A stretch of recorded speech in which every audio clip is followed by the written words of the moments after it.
اور جرم کے لیے اس پر کوئی زبردستی نہ کی گئی ہو۔ رسول اکرم صلی اللہ علیہ وسلم نے فرمایا 3 قسم کے لوگوں کا کوئی عمل نہیں لکھا جاتا: نابالغ جب تک بالغ نہ ہو جائے، سویا ہوا جب تک بیدار نہ ہو جائے، مجنون جب تک ٹھیک نہ ہو جائے۔ اس کی وضاحت کچھ اس طرح سے ہے کہ یعنی جب نابالغ سے ان گناہوں کے متعلق نہیں پوچھا جائے گا جن کا تعلق اللہ تعالیٰ کے ساتھ ہے، جن لوگوں کا تعلق بندوں کے ساتھ ہے، مثلا قتل، چوری وغیرہ، ان گناہوں کے متعلق نابالغ سے بھی باز پرسی کی جائے گی۔ آپ صلی اللہ علیہ وسلم نے فرمایا میری امت کی بھول چوک اور جس چیز پر وہ مجبور کیے جائیں معاف کر دی جائے گی۔ اس کے بعد ہم بات کریں گے کہ زنا، حرمت زنا کے بارے میں اللہ پاک نے کیا ارشاد فرمایا ہے۔ تو سب سے پہلے اللہ پاک ارشاد فرماتے ہیں زنا کے قریب بھی نہ جاؤ، یہ بے حیائی اور برا راستہ ہے۔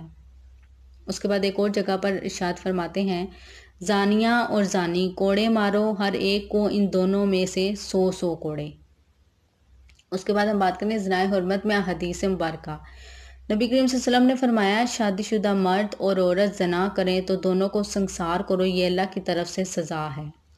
ایک اور جگہ پر حضور پاک صلی اللہ علیہ وسلم نے فرمایا زانی ایمان کی حالت میں زنا نہیں کرتا، یعنی کہ جب وہ زنا کرتا ہے تو ایمان سے خالی ہو جاتا ہے۔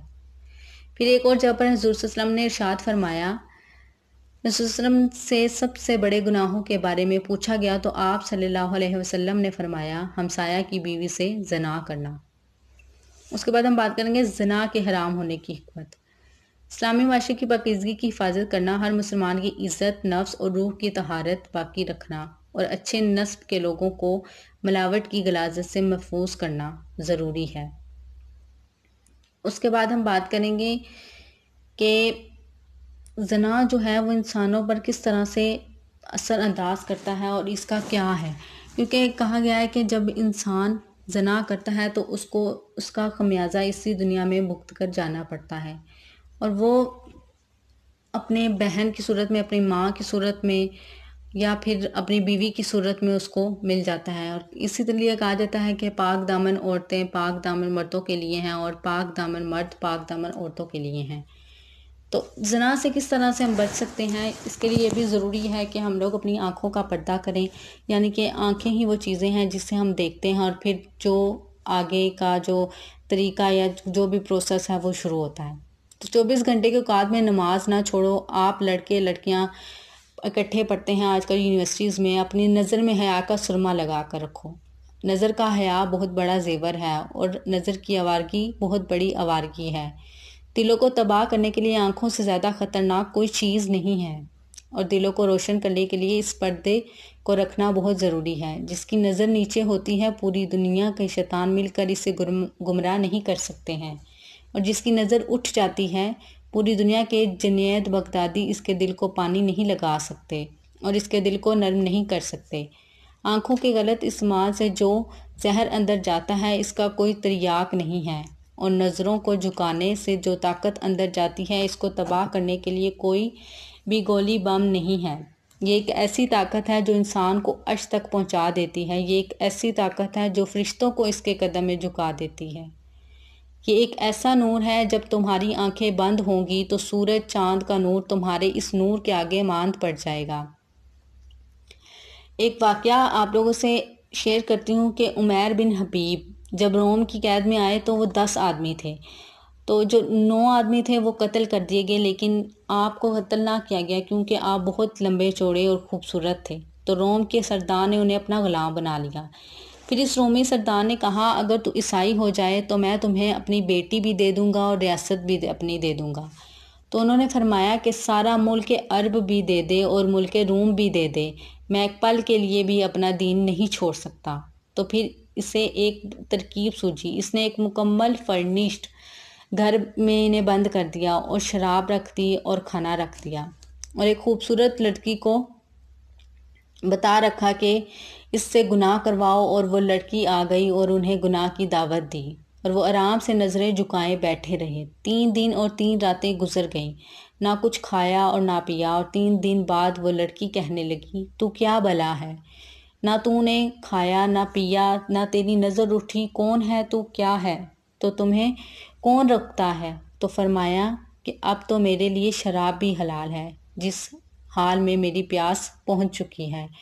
اور سور پکا کر رکھا تھا گوشت کی جگہ اس نے کہا کہ یہ گوشت بھی میرے لیے حلال ہے، جس سطح پر میری بھوک پہنچ چکی ہے، لیکن میرے رب سے مجھے حیا ہے جو مجھے دیکھ رہا ہے، میں یہ کام نہیں کر سکتا۔ لڑکی 3 دن کی بجائے 30 دن یہاں بیٹھی رہے، میں یہ کام نہیں کر سکتا، میری جوانی امانت ہے، اس پہ داغ نہیں لگ سکتا۔ وہ کہنے لگی، تیرے جیسے انسانیت کے تاج کو میں کبھی قتل نہیں ہونے دوں گی، میں تمہیں یہاں سے چھڑواؤں گی۔ باہر نکل کر کہنے لگی، سردار تو نے مجھے کس کے پاس بھیجا ہے؟ وہ لوہا ہے، نہ کھاتا ہے نہ پیتا ہے، یا پتھر ہے کہ ایک دفعہ اس نے نظر اٹھا کر بھی نہیں دیکھا؟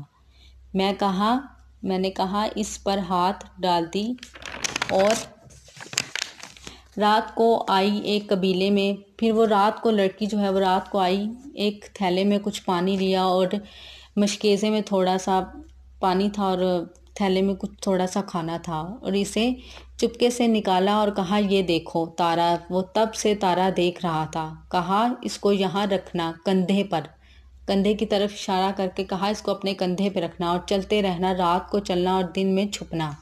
اگر تم اس کو اس سیدھے کندھے کے ساتھ رکھا تو ایک دن تم عراق پہنچ جاؤ گے۔ یہ کردار تھا جس نے صحرا نشینوں کو کیس و کسرا کے اوپر جھنڈے گاڑنے کی طاقت عطا فرمائی، توفیق عطا فرمائی۔ 24 گھنٹے کی زندگی میں تمہاری ہاسٹل لائف ہے، پارٹیاں نہ بنو۔ ہمارے ملک کو مذہبی اور سیاسی پارٹیوں سے تباہ کیا ہوا ہے۔ مذہبی نفرتوں کا شکار نہ ہو۔ نبی صلی اللہ علیہ وسلم کی زندگی میں بھی صحابہ کرام رضی اللہ میں مذہبی اختلاف تھا، ختم نہیں ہو سکتا، مگر محبت کرنا سیکھو۔ ہمارا سب کا تعارف ایمان سے ہے، اسلام سے ہے۔ مذہب کے نام پر نفرت اور ادھر تہذیب کے نام پر ننگا پن اور ناچ آوارگی ہے تو کیسے اور کدھر اللہ پاک کی مدد آئے گی؟ اس لیے ضروری ہے کہ ہم لوگ جو مذہبوں پر اختلاف کرتے ہیں اس سے ہم لوگ بچیں، ایک دوسرے سے محبت کرنا سیکھیں اور اپنے معاشرے کو پاک بنائیں، صاف بنائیں، تاکہ اللہ پاک بھی ہماری دعاؤں کو سنے اور ہمیں توفیق عطا فرمائے تاکہ ہم لوگ اس کے راستے پہ چل سکیں۔